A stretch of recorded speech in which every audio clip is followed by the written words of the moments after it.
Welcome to another edition of G Brews. Today I'm going to be brewing a new brew. I'm going to be brewing Send It SMaSH.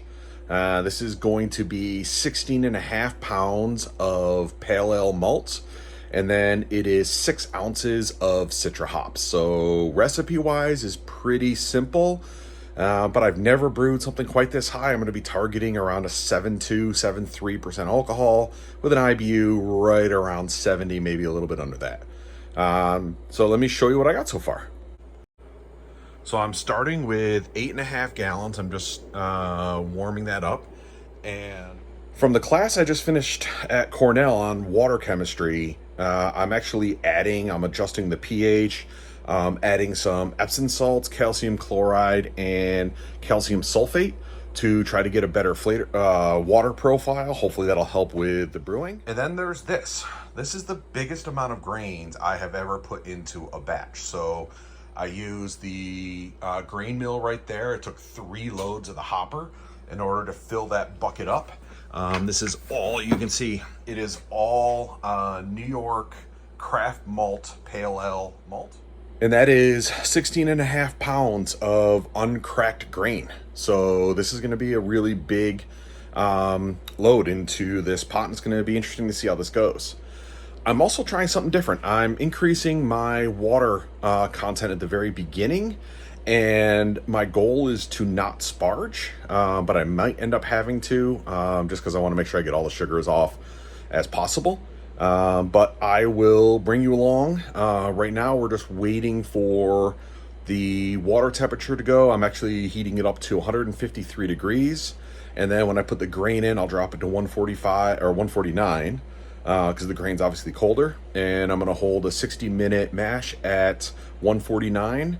And I'm going to add, what do we got here?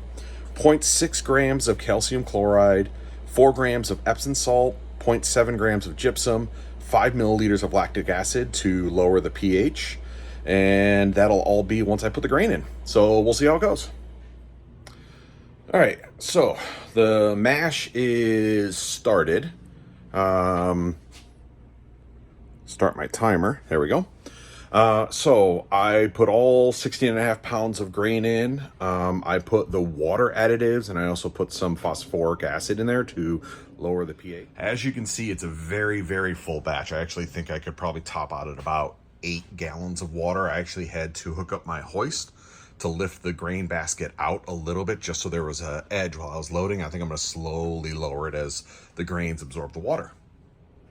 So I tested the pH, and I'm sitting right around 5.3, which was, my target was 5.34, so I'm pretty happy with a 5.3. And now I wait an hour, and then I'll do a 10-minute mash out, and then we'll jump into the boil.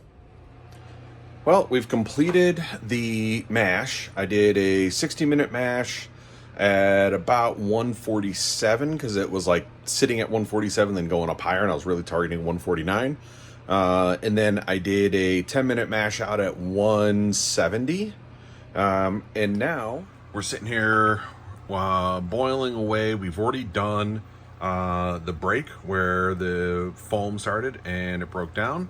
I put 1 ounce of Citra hops already in the hop spider. And now I wait another 50 minutes, and then I'll add another ounce of Citra. And then I do the last 10 minutes, and then I do a 30-minute hop stand with a whirlpool at the end where I'm going to add another ounce, and then I'm going to throw the last 5th ounce of Citra in 2 days into the fermentation for a dry hop. I'm playing around. I think I might actually add 2 ounces in the dry hop just to really add some additional aroma and flavor to it, but we'll see how it goes. I will be back with more once we're done with the boil. Well, I got carried away and forgot to kind of show you the last couple of steps in the brewing. So I completed the 60-minute boil, and then I did a 30-minute hop stand at about 176 and just kept the counterflow chiller going without any cold water through it. Which dropped it from about 176 down to about 150 slowly. And that was more just to let the hops sit in it and circulate through it a little bit more. Then I did a 10-minute whirlpool, which I realized was redundant because of the hop stand. And then I was able to put it in the fermentation bucket. So let me show you this setup. All right, so I have it sitting at 64 degrees. And here's my setup. So I have the Cold Crash Guardian and no glass sanitizer. You can see the temperature probe on the side. And it's the same setup I had before. So I just have a little ceramic heat lamp in there to warm it up. That bag is going to slowly fill up with CO2. As it ferments, it's already starting to lift. And that way, when I cold crash it at the end, it won't suck any sanitizer back into the beer.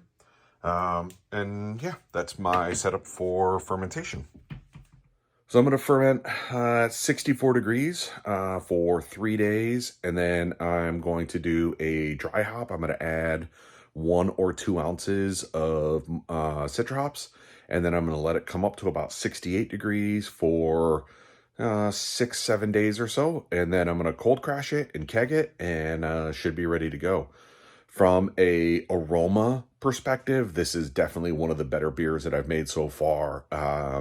It came out really well. I was 1 point off on the final gravity. I was targeting 1069. I got a 1068. Should drop down to, I'm figuring the final gravity is going to be somewhere around 1010, 1013, which will push it right up to that 7.72% alcohol. So we'll see how it's going, and I will let you know when I go ahead and keg it. Thank you all for joining, and be kind.